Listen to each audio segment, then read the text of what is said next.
فلا هادي له ونشهد أن سيدنا مولانا ملجأ ومحبوبنا ومحبوب ربنا وحبيبنا وشفيعنا وشفيع صدورنا وقرتنا وقرة أعيننا سيدنا مولانا وأولنا وظاهرنا وباطننا وأولنا وآخرنا سيدنا مولانا محمد ورسوله أما بعد فأعوذ بالله من الشيطان الرجيم بسم الله الرحمن الرحيم إن الله وملائكته يصلون على النبي يا أيها الذين آمنوا صلوا عليه وسلموا تسليما اللهم صل على سيدنا ومولانا وملجأنا ومعبدنا ومحبوبنا ومحبوب ربنا وطبيبنا وطبيب قلوبنا وشفيعنا شفيع صدورنا وقرتنا وقرة عيوننا أعلانا وأولانا وأولنا ودائنا سيدنا وسندنا مولانا محمد وبارك وسلم عليه بلغ العلا بكماله كشف الدجى بجماله أسنت جميع خصاله صلوا عليه وآله بندے پروردگار امت احمد نبی چار یار اولاد علی نسیمہ جانب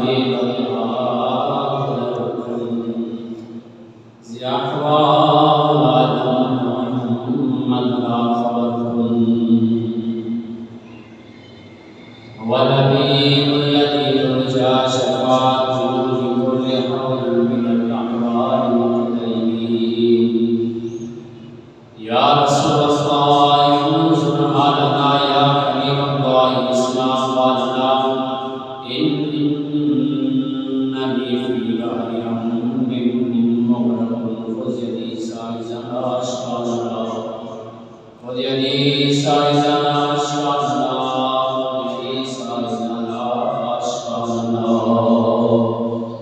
أما بعد فأعوذ بالله من الشيطان الرجيم بسم الله الرحمن الرحيم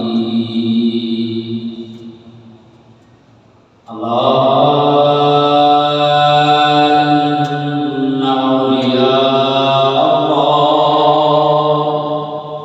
لا خوف عليهم ولا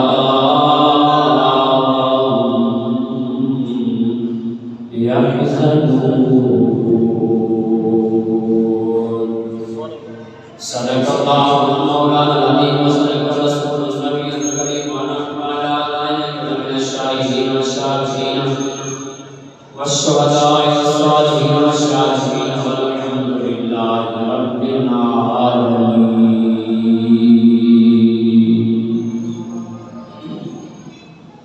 حمد و ثنا سے بات میری نہایت واجب عزیز عالمان اللہ رب الجلال جل وعلا سے بات ہے اللہ رب الجلال جل وعلا اپنے حبیب نبی صلی اللہ علیہ وسلم سے دفعے اس آیت ناچیز کو اس آیت سے بنانا کا صحیح ترجمہ صحیح مفہوم صحیح مقصد بیان کرنے کی توفیق عطا فرمائے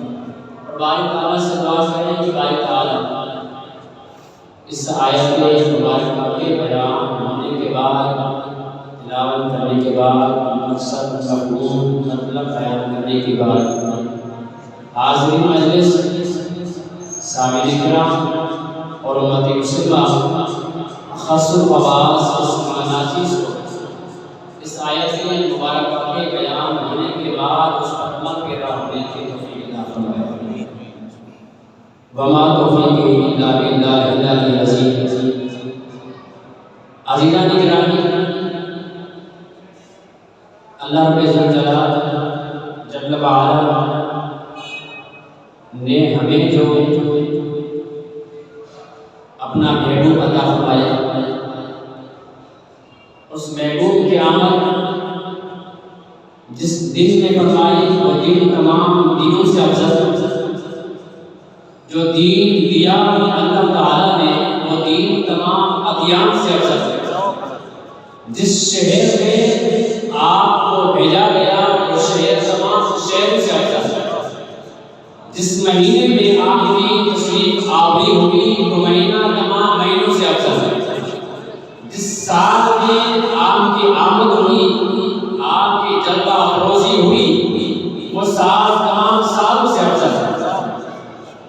جس قبیلے کے اندر آپ تشریف آوری فرما ہوئی ہے وہ قبیلہ تمام قبیلوں سے افضل ہے۔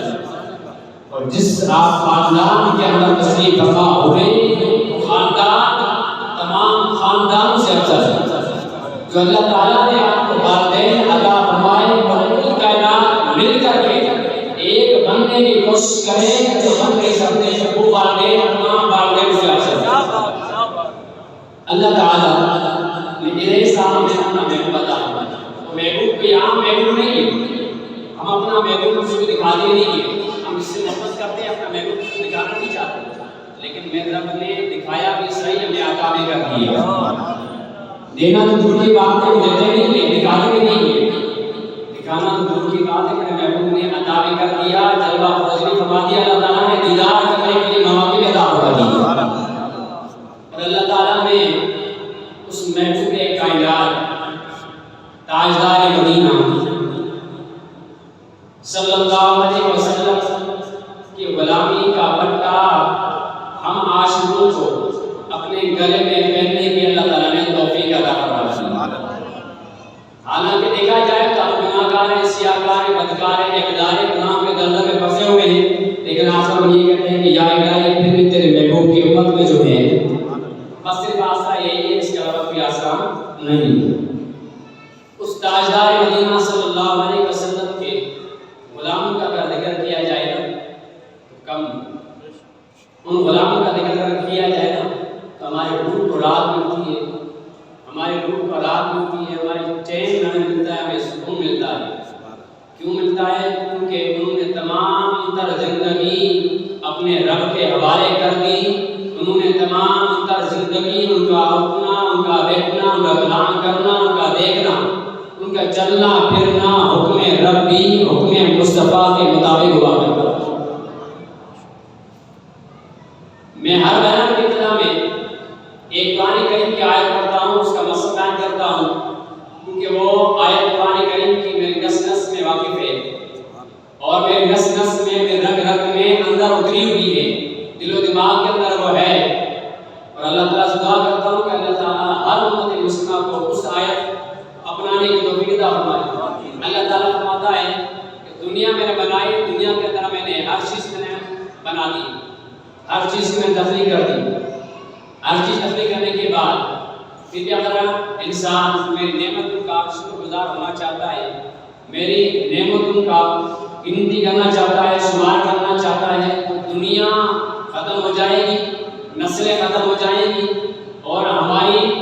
زندگیاں ختم ہو جائیں گی، ہماری گھڑیاں ختم ہو جائیں گی، لیکن رب کی ایک نعمت کا چرچا مکمل نہیں ہو سکتا۔ اللہ تعالیٰ فرماتا ہے قرآن کریم کے اندر وَإِن تَعُدُّوا نِعْمَتَ اللَّهِ لَا تُحْصُوهَا۔ اللہ تعالیٰ فرماتا ہے کہ اے بندہ مومن، اگر تم میری نعمتوں کو شمار کرنا چاہو تو لا تحصوها، تم شمار نہیں کر سکتے، گنتی نہیں کر سکتے۔ بزرگان دین فرماتے ہیں کہ اگر پھر بالفرض ایک فرضی طور پر ہم اپنے ذہن کو مطمئن کرنے کے لیے، دل کو اطمینان دینے کے لیے اگر گنتی کرنا چاہیں تو کس انداز سے کریں؟ بزرگان بھی فرماتے ہیں سوال بھی خود کرتے ہیں جواب بھی خود ادا فرماتے ہیں، کیونکہ کچھ تنقید برائے تنقید ہوا کرتی ہے، کچھ تنقید برائے اصلاح ہوا کرتی ہے، تو ان کی تنقید برائے اصلاح ہمارے لیے ہوا کرتی ہے۔ فرماتے ہیں کہ سوال بھی ہم کر رہے ہیں، اس کے جواب بھی ہم تمہیں عطا کر رہے ہیں، کیونکہ ہماری بات تمہیں کوئی جواب نہیں دے گا۔ آپ فرماتے ہیں کہ بزرگان میں فرماتے ہیں کہ اگر تم سمندر کو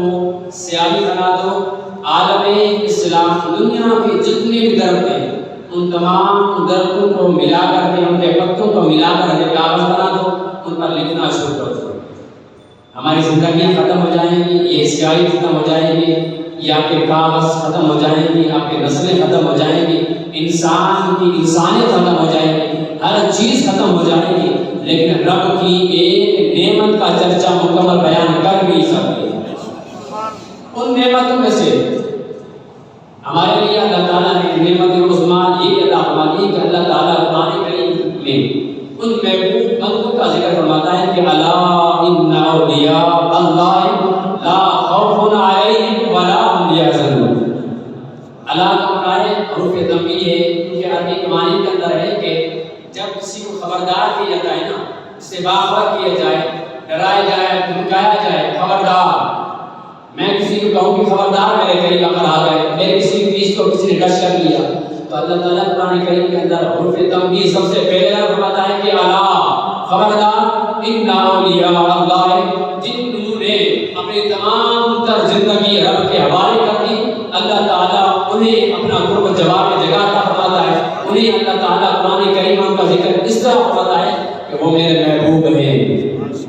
وہ میرے دوست ہیں۔ الا ان اولیاء اللہ، بے شک اللہ تعالیٰ کے جتنے بھی دوست ہیں، اب اس دنیا عالم میں دوست ایک نہیں ہے، ہزاروں نہیں ہے، لاکھوں نہیں ہے، اربیں کروڑیں نہیں ہے، بلکہ لاتعداد احسان اللہ تعالیٰ کے محبوب بندے یہاں موجود ہیں۔ کیونکہ بزرگان بھی فرماتے ہیں کہ جہاں اس مجمع میں 40 بندے بیٹھے ہوئے، اس محفل میں، محفل عام والی محفل نہیں ہونی چاہیے، محفل ذکر مصطفیٰ والی ہونی چاہیے۔ ایسا نہیں ہو کہ ہم کہیں کہ دنیا کی محفل ہم کرتے ہیں، دنیا کے ہم جو بھی کا پروگرام کرتے ہیں، ان پروگرام کے اندر 40 سے زیادہ بندے ہوتے ہیں، یا وہاں پہ اللہ کا بندہ ہوتا ہے، لیکن کہ وہاں پر نہیں ہوتا ہے، کیونکہ رب کے فرشتے رحمت والے آتے نہیں ہیں وہاں پر، رب کے فرشتے رحمت والے وہاں آتے ہیں جہاں ذکر خدا، ذکر مصطفیٰ ہوا کرتا ہے، تو فرشتے رحمت کے وہیں پر آتے ہیں۔ وہاں پر حکم ہے کہ ان محافل کے اندر اللہ تعالیٰ کے جہاں 40 بندے موجود ہوں، تو وہاں ایک اللہ والا موجود ہوا کرتا ہے۔ اور کیا بولنا، دل کھول کر کے ہاتھوں کو بلند کر دے اور اللہ تعالیٰ سے دعا کرتے کہ یا الہی اس امت کی بخشش فرما، ہمارے بیڑا پار ہو جاتی ہے۔ الحمدللہ ہم جہاں ہماری محفلیں ہوا کرتی ہیں، محفل میلاد ہو یا ہماری اولیاء کرام کی محفل ہوا کرتی ہے یا بزرگان دین کی محفل ہوا کرتی ہے، تو ذکر تو ہوتا تو میرے خدا کا ہے نا، ذکر ہوتا تو میرے محبوب کا ہے نا، ذکر ہوتا تو میرے محبوب کے محبوبوں کا ذکر ہوتا ہے، کسی اور کا ذکر تو نہیں ہوتا ہے۔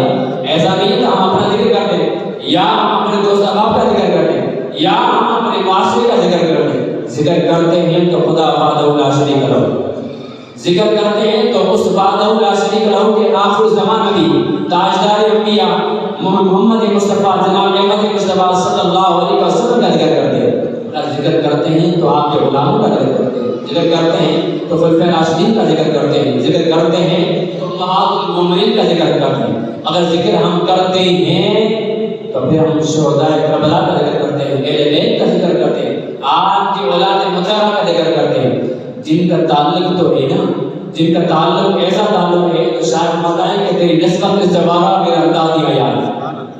تیری نسبت میں سوارا میرا اندازی حیال، اگر تیرا نہ ہوتا تو سب دنیا ہوتا۔ یا رسول اللہ، جب سے میری نسبت، جب سے میرا تعلق آپ کے ذات اطہر سے ہوا ہے، تب سے میرا تعلق، میرا مان، میری عزت، میری توقیر، میری شان، میرا مرتبہ اتنا بلند ہو چکا ہے، اتنا بلند ہو چکا ہے کہ میں اگر میں تعلق آپ سے ختم کر دوں تو میں در در دنیا کے ایک ایک در کا کتا بن جاؤں گا، کیونکہ جب سے آپ سے میرا تعلق ہوا ہے، آپ کے ذات مبارک سے میرا تعلق ہوا ہے، تب سے میری شان بڑھ گئی ہے، میری عزت میری بڑھ گئی ہے، میرا مرتبہ، میرا مقام بڑھ گیا ہے، میری انداز حیات بڑھ گیا ہے، منتخب ہو چکی ہے، تبدیل ہو چکی ہے، انداز بیان میرا چینج ہو چکا ہے۔ کیونکہ جب ہم عام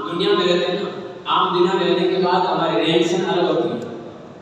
عام دنیا میں ہماری لینگویج، ہماری بات کرنے کا طریقہ الگ ہوتا ہے. لیکن جب سے ہم ان محافل میں آتے ہیں، محافل میں آنے کے بعد ہم سیکھتے ہیں، ہمیں پتہ پڑتا ہے ان بزرگان دین سے، ہمیں پتہ پڑتا ہے کہ سرکار کا مقام کیا ہے، آپ کی شان کیا ہے، اور آپ کے غلاموں کی شان کیا ہے، اور آپ کے غلاموں کی شان کیا ہے. یہ سلسلہ چلتا ہوا آخر کڑی آپ کو ملتی ہے ہماری اولیاء کرام سے ملتی ہے. تو ان کی کیا شان ہے؟ جب ان کی شان یہ ہے کہ سرکار غوث اعظم رضی اللہ تعالیٰ عنہ قبر والے سے بات کر سکتے ہیں. اگر قبر والے کو کھڑا کر سکتے ہیں اپنے حکم کے ساتھ، تو یہ تصدیق ہے یہ وہ غلام ہے، وہ غلام ہے جو سرکار دو عالم حضور مجسم رحمت عالم صلی اللہ علیہ وسلم کے غلاموں کا غلام ہے. تو ان کا اگر یہ حال ہے تو میرے ذات مصطفیٰ کے اندر کیا کمال ہوگا. اگر کمال ان کے اندر اتنا ہے تو ذات مصطفیٰ میں کتنا کمال ہوگا. اگر ان کے اندر اتنی قوت ہے کہ آپ اپنے حکم سے مردے کو کھڑا بھی کر سکتے ہیں، کھڑا کر سکتے ہیں، تو کیا میرے محبوب میں اتنی قوت نہیں کہ آپ مردے کو کھڑا کر بھی سکتے ہیں، جہنم والے کو لے کر کے جنت میں ڈال بھی سکتے ہیں. کیونکہ شافی میرے محبوب کی ذات ہے. اللہ تعالیٰ کے بنائے ہوئے خزانے ہیں، اللہ تعالیٰ کے بنائے ہوئے خزانے. دنیا کے اندر جتنے خزانے کے بنائے ہوئے ہیں اللہ تعالیٰ کے خزانہ ایک نہیں ہے، صرف رزق کا خزانہ نہیں ہے بلکہ عزت کے خزانہ بھی رب کے پاس ہے. اس کا ادا کیا ہوا ہے. مالک وہ خود ہے. تکبر کرنا چاہے میرا مالک وہ کر سکتا ہے، اس کو شعبہ دیتا ہے، ہمیں شعبہ نہیں دیتا ہے، کیونکہ وہ محتاج نہیں ہے، بے نیاز ہے. ہم محتاج ہیں. ہم ایک چیز کے لیے رب کے آگے گر جاتے ہیں، سجدہ ریز ہو جاتے ہیں. ہم کہتے ہیں یا الہی ہم گناہگار ہو چکے ہیں، رزق کی تنگی آ چکی ہے، یا اللہ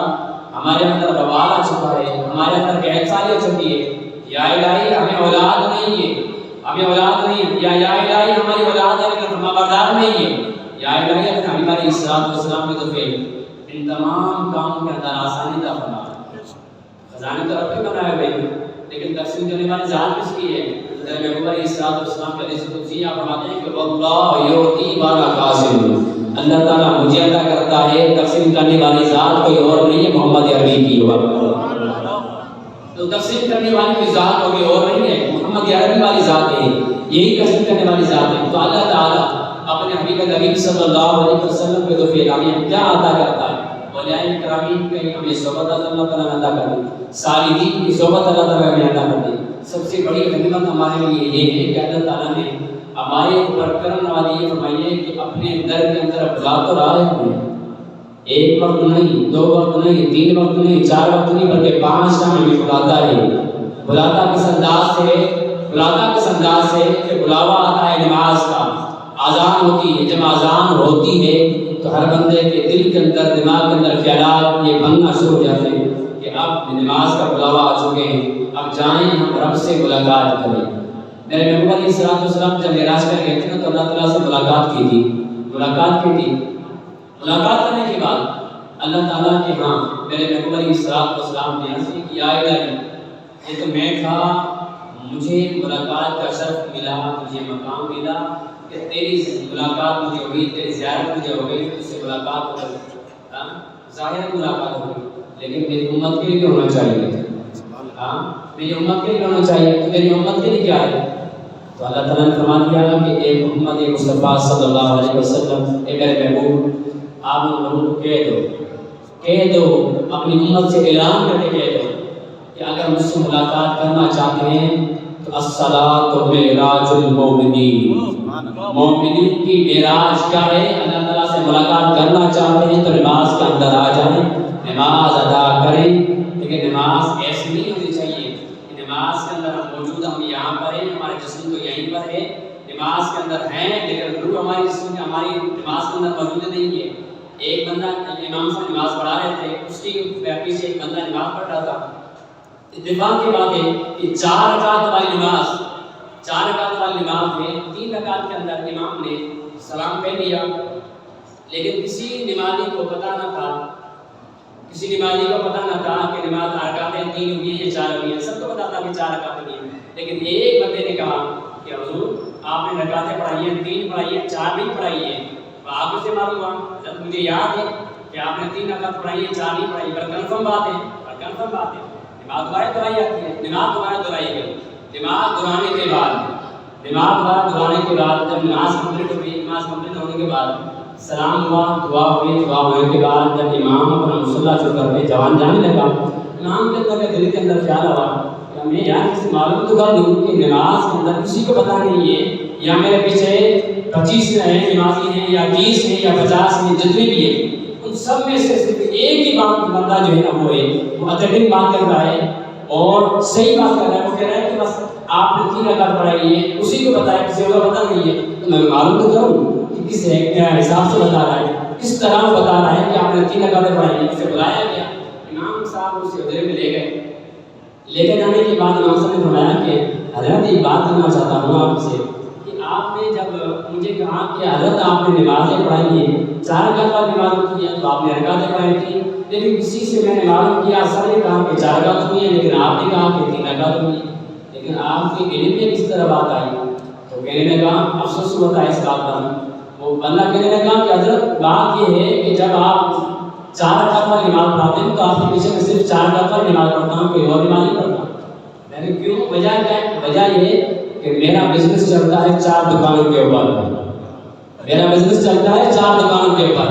میں ہر رکعت میں ایک دکان کا حساب و کتاب کر لیتا ہوں، لین دین کا حساب و کتاب کر لیتا ہوں، ہر رکعت کے اندر میں ایک دکان کا حساب کر لیتا ہوں۔ جب آپ نے 3 رکعت پڑھائی تھی تو میں نے صرف 3 دکانوں کا حساب کیا تھا، میرے ابھی ایک دکان چوکی رہتی تھی، اس لیے میں نے کہا کہ حضرت آپ نے 3 رکعت پڑھائی ہے 4 رکعت نہیں پڑھی ہے۔ میں نے کہا کہ بندے مومن اپنا ہوش تو لے لو، نماز کے اندر ہیں آپ، ہم نماز کے اندر تو ہیں، ہمارا جسم نماز کے اندر تو ہے لیکن ہمارا روح تو نہیں ہے، لیکن رب کہتا ہے کہ نماز پڑھنی ہے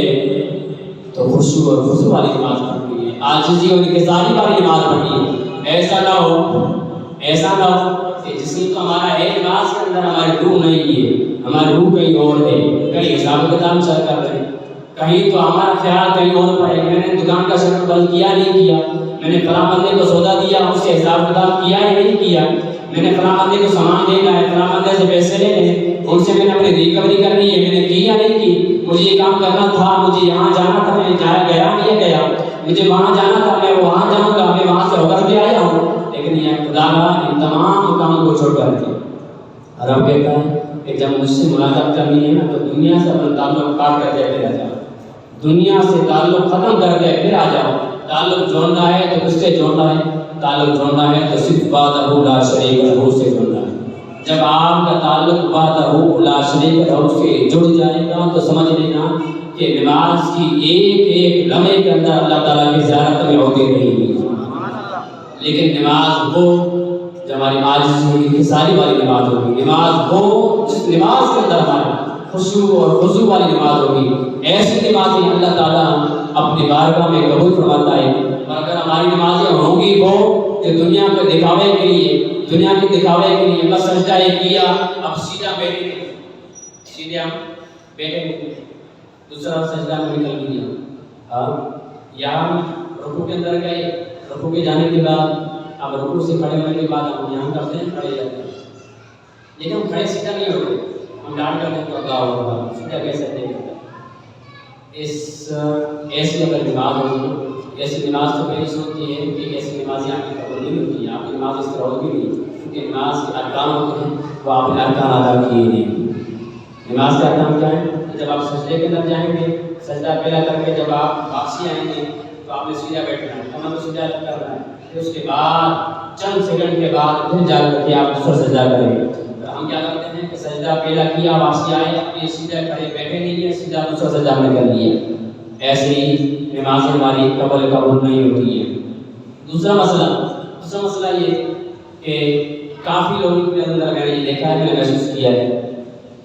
تو وہ مجھے موقع نہیں ملا تھا بات کرنے کا، لیکن آج موقع ملا ہے۔ کچھ لوگوں کو میں نے دیکھا ہے کہ کیا کرتے ہیں کہ امام نے اللہ اکبر کہا، ابھی امام رکوع کے اندر گیا نہیں ہے، وہ بندہ پہلے سے گیا، ابھی اللہ اکبر کہا پہلے سے چلا گیا، یا سجدے کے اندر پہلے سے چلا گیا، یا امام نے اپنا سر اٹھایا نہیں سجدے سے پہلے اٹھ کر کے آ گیا، یا رکوع میں امام ابھی اٹھا نہیں ہے پہلے آ گیا، یعنی ہر بات میں جلد بازی کرنا، ہر بات میں جلد بازی کرنا، تو ایسے بندوں کے لیے کیا حکم ہے؟ نبی علیہ السلام کا فرمان ہے، شان فرماتے ہیں کہ اگر ایسے لوگ جلد بازی کرتے ہیں، سجدے میں امام سے پہلے جاتے ہیں، سجدے میں امام سے پہلے ہوتے ہیں، رکوع میں امام سے پہلے جاتے ہیں، رکوع میں امام سے پہلے ہوتے ہیں، تو ایسے لوگوں کی جب منہ سجدے سے اٹھائے جائیں گے بروز قیامت جانوروں کی تشبیہ دے کر کے اٹھائے جائیں گے۔ وہ جانور کوئی اور نہیں، جانوروں پہ رہتا ہے ایک گدھا، ایک اور پہ رہتا ہے گھوڑا۔ گدھے اور گھوڑے کی شکل میں اس بندے کو سجدے سے اٹھایا جائے گا۔ اللہ تعالیٰ سے پناہ مانگتے ہیں کہ یا الہی ہمیں اپنے نماز کے اندر عاجزی اور انکساری والی نماز، خشوع اور خضوع والی نماز ہمیں ادا کرنے کی توفیق عطا فرما۔ اچھا ایک نماز دوسری بات یہ ہے کہ ہم لوگ نماز ادا کرتے ہیں، کچھ لوگ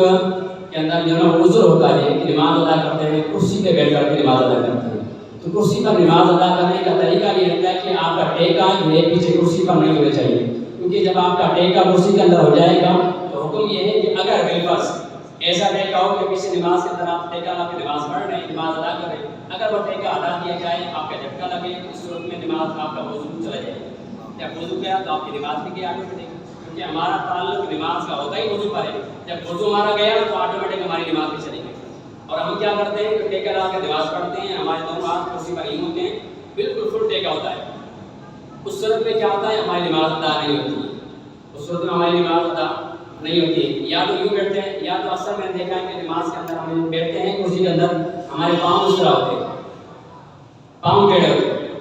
جبکہ ان پاؤں کے اندر رکنے کا طریقہ یہ ہے کہ پاؤں کو بالکل سیدھا کیا جائے اور ان انگلیوں کا رخ بالکل کعبۃ اللہ کی طرف ہونا چاہیے۔ جب ہم نے پاؤں سیدھے کر لیے تو ہمارا رکن چلا گیا، نماز کا ارکان ہوتے ہیں اور نماز کا رکن چلا جاتا ہے۔ تو لہٰذا ہمیں جب کرسی پر نماز پڑھنی ہے، سب سے پہلا تو میرا مشورہ یہ ہے، میرا دلی مشورہ یہ ہے کہ اگر آپ کے اندر اللہ تعالیٰ نے عذر پیدا فرمایا، قدرتی عذر ہے کہ آپ کے اندر اگر گھٹنوں کی طرف بیماری ہے یا آپ کو کوئی اور عذر ہے، تو آپ اگر بیٹھ کر نماز پڑھنا چاہیں تو افضل ہے آپ کے لیے افضل ہے کہ بیٹھ کر نماز پڑھیں، فرش پہ بیٹھ کر کے، کیونکہ وہاں پر تکبر کی نشانی ختم ہو جاتی ہے، غرور ختم ہو جاتا ہے۔ بزرگ نے فرمایا، ان کا قول مجھے بڑا پیارا لگتا ہے، بزرگ فرماتے ہیں کہ جب آپ نے تکبر توڑنا ہے اپنے آپ کے اندر تو بیٹھ کر کے نماز پڑھو، اگر آپ کے اندر عذر ہے تو بیٹھ کر کے نماز پڑھو، اگر بیٹھ کر نماز نہیں پڑھ سکتے، آپ کہتے ہیں کہ نہیں میں بیٹھ کر نماز نہیں پڑھ سکتا، تو لیٹ کر کے نماز پڑھو، اگر لیٹ کر نماز نہیں پڑھ سکتے تو ہمارے اندر ہے نماز کسی کام کا معاف نہیں ہے، اگر آپ لیٹ کر نماز نہیں پڑھ سکتے، آپ کے ہاتھ کو نہیں سکتے، رکوع کے لیے ہاتھ کو نہیں سکتے، یا تکبیر تحریمہ کے لیے آپ کے ہاتھ نہیں سکتے، یا سجدے کے لیے ہم آنکھوں میں اشارہ کرتے ہیں وہ نہیں کر سکتے، تو پھر آنکھوں کے اشارے سے نماز ادا کریں، لیکن نماز پڑھنی ہے۔ لیکن تکبر اگر مٹانا چاہتے ہیں تو پھر طریقہ کار یہ ہے کہ ہم زمین پر بیٹھ کر کے نمازیں ادا کریں۔ نماز ادا کرنے کا طریقہ یہ ہوتا ہے کہ بیٹھ کر کے نماز ادا کریں، کیونکہ جب آپ اپنی نماز دیکھ لیں اور ان صحابہ کرام کی نماز دیکھ لیں، جو صحابہ کرام نبی علیہ السلام کی امامت میں نماز پڑھا کرتے تھے، نمازیں ادا کیا کرتے تھے، ان کے لیے مثالیں دی جاتی ہیں کہ جب صحابہ کرام نبی علیہ السلام کی امامت میں نماز ادا کیا کرتے تھے تو پرندوں کو بھی پتہ نہ تھا کہ یہ جاندار چیز ہے یا بے جان ہے، ان کے سروں پر آ کر کے پرندے بیٹھ جایا کرتے تھے، انہیں محسوس نہ ہوا کرتا تھا کہ یہ جاندار چیز ہے یا بے جان ہے، یعنی سمجھا جب کھڑے ہو گئے تو صرف کھڑے رہنا، کھڑے ہونا ہے، کھڑے رہنا ہے، یہیں پر ہلنا نہیں ہے۔ لیکن ہماری کیفیت کیا ہے کہ ہم ایک مرتبہ نہیں، اور نماز کا حکم یہ ہے کہ اگر آپ نے بلا عذر 3 مرتبہ ایک ہی حالت کے اندر اگر آپ قیام کے اندر کھڑے ہوئے تو قیام کے اندر اگر آپ نے 3 مرتبہ ہاتھ اٹھا دیا تو آپ کی نماز فاسد ہو جائے گی۔ 3 مرتبہ آپ نے ہاتھ اٹھا دیا بغیر عذر کے، کھجلی کر دی، پھر ہمارا اب ضروری ہے کہ یہی ایک ہاتھ اٹھانا ہے، دوسرا ہاتھ اٹھا لیا، 3 مرتبہ اگر آپ نے اٹھا لیا تو آپ کی نماز فاسد ہو جائے گی۔ اور ہم کیا کرتے ہیں اکثر طور پر کبھی ہم کھجلی کرتے ہیں، کبھی کیا کرتے ہیں، کبھی کیا کرتے ہیں یہ۔ اور ایک اور بات، کیونکہ کچھ باتیں ایسی ہوتی ہیں کہ جو ہماری نماز کے اندر خلل پیدا کرتی ہیں۔ میرے سرکار عالم نبی مجسم رحمت عالم صلی اللہ علیہ وسلم کا فرمان عالی شان ہے، آپ نے فرمایا کہ جو شخص اپنے سر پر دستار سجا کر کے نماز ادا کرتا ہے تو بروز قیامت اللہ تعالیٰ اس کے سر پر سونے کا تاج پہنائے گا۔ جو شخص اپنے سر پر ٹوپی یا رومال باندھ کر کے نماز ادا کرتا ہے تو اللہ تعالیٰ اسے بروز قیامت جب قبر سے اٹھائے گا نا تو اللہ تعالیٰ اسے چاندی کا تاج پہنا کر کے اٹھائے گا۔ اکثر بیشتر ہم کیا کرتے ہیں کہ نماز ادا کرتے ہیں، ہمارے سر پر ٹوپی ہوتی نہیں ہے، ہمارے سر پر ٹوپی ہوتی نہیں ہے۔ اب سب سروں پر ٹوپی نہیں ہے تو آج کل کے نوجوان جو ہے نا ہمارے، ان کے بال بڑے بڑے ہوتے ہیں۔ اکثر میں نے نوٹ کیا یہ، اب کیا کرتے ہیں کہ سجدے کے اندر گئے، سجدے سے جیسے اٹھے تو انہوں نے بالوں کے اندر یہ اپنا گال ہاتھ باندھ لیا، پھر دوبارہ واپس لے لیا، پھر سر کو جھکائیں گے، اپنا سر جھکانے کے بعد پھر دوبارہ واپسی بال آ گئے، پھر جب اپنا سر اٹھائیں گے پھر دوبارہ بالوں کو اوپر کر دیں گے۔ یہ بار بار اپنے عمل کو لانا، بار بار۔ اب دیکھیں کہ کیا نماز یہاں رب کا قرض ادا کرنے کے لیے آیا ہے کیا؟ قرض تمہارے اوپر یہ ہے کہ اللہ تعالیٰ نے شکر مانو کہ اللہ تعالیٰ نے اپنے آگے جھکنے کا تمہیں توفیق عطا فرما دیا۔ ورنہ لوگ تو یہود و نصارہ بھی ہیں، اللہ تعالیٰ انہیں بھی اپنے آپ کو نہیں بلاتا، اللہ تعالیٰ انہیں گوارا نہیں کرتا کہ آؤ میرے آگے جھکو، لیکن اللہ تعالیٰ انہیں نہیں بلاتا۔ لیکن ہم خوش نصیب امت ہے، امت مصطفیٰ خوش نصیب امت ہے جنہیں اللہ تعالیٰ نے اپنے در کے اندر ایک مرتبہ نہیں 5 ٹائم بلاتی ہے اللہ تعالیٰ کی ذات، بلانے کے بعد سجدے میں توفیق عطا فرماتی ہے اور رکوع کرنے کا اللہ تعالیٰ توفیق عطا فرماتا ہے۔ یہ تمام توفیق اللہ تعالیٰ ہم پر احسان کرتا ہے، توفیق ہمیں اللہ تعالیٰ عطا کرتا ہے، اس لیے کہ رب راضی ہونا چاہتا ہے ہم سے، رب راضی ہونا چاہتا ہے۔ ہماری اگر اولاد گھر کے اندر آتی ہے نا، کوئی غلطی کر کے آتی ہے، کوئی فیل کر کے آتی ہے، کوئی اگر فیل کر کے آئے گی نا تو ہمیں باطن غصہ آتا ہے، اور باطن کا غصہ بھی جائز ہوتا ہے، باطن کا غصہ بھی جائز ہوتا ہے۔ وہ جائز اس لیے ہوتا ہے کیونکہ ہماری کو تربیت کرنا چاہتے ہیں۔ کیا کرنا چاہتے ہیں؟ ہماری تربیت کرنا چاہتے ہیں، تو تربیت کے طور پر اگر ہم کو سزا دینا چاہیں تو سزا دے سکتے ہیں۔ اب کیا ہوتا ہے،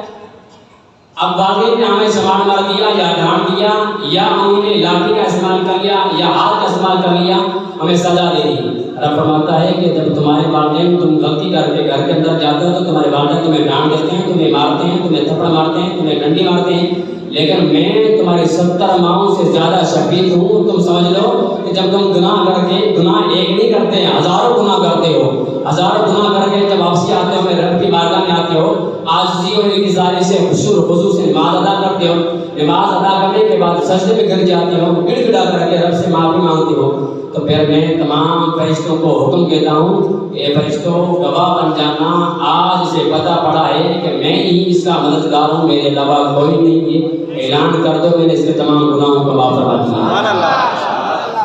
ہماری اگر ایسی نمازیں ہوں گی نا جن کے اندر خشوع و خضوع نہیں ہوگا، عاجزی و انکساری نہیں ہوگی، اللہ تعالیٰ بروز قیامت ایسی نمازیں ہمارے منہ پر مارے گا، ہمارے قابل قبول نمازیں نہیں ہوتی ہیں۔ ہم اللہ تعالیٰ سے محبت کرتے ہیں، ہماری محبت قبول ہوتی ہے نہیں ہوتی ہمیں پتہ نہیں ہے۔ ہم اپنے نبی سے محبت کرتے ہیں، ہماری محبت قبول ہوتی ہے نہیں ہوتی ہمیں پتہ نہیں ہے۔ لیکن جس بندے سے میرا رب اعلان کرتے ہیں کہ بندے مومن میں تجھ سے محبت کا اعلان کرتا ہوں، تو کیا اس کے اندر شک شبہ ہو سکتا ہے؟ وہ تو 100% لے دیتا ہوں کہ یہ کام ہے، اس سے بھی زیادہ اللہ تعالیٰ تعالیٰ ہمارے پختہ یقین ہوتا ہے، کیونکہ ہمارے ایمان کا بنیاد ہے کہ اللہ تعالیٰ ہم سے محبت کرتا ہے، ہمیں بلاتا نہیں ہے۔ اگر محبت نہیں کرتا تو ہمیں 3 ٹائم کھانا بھی نہیں عطا کرتا۔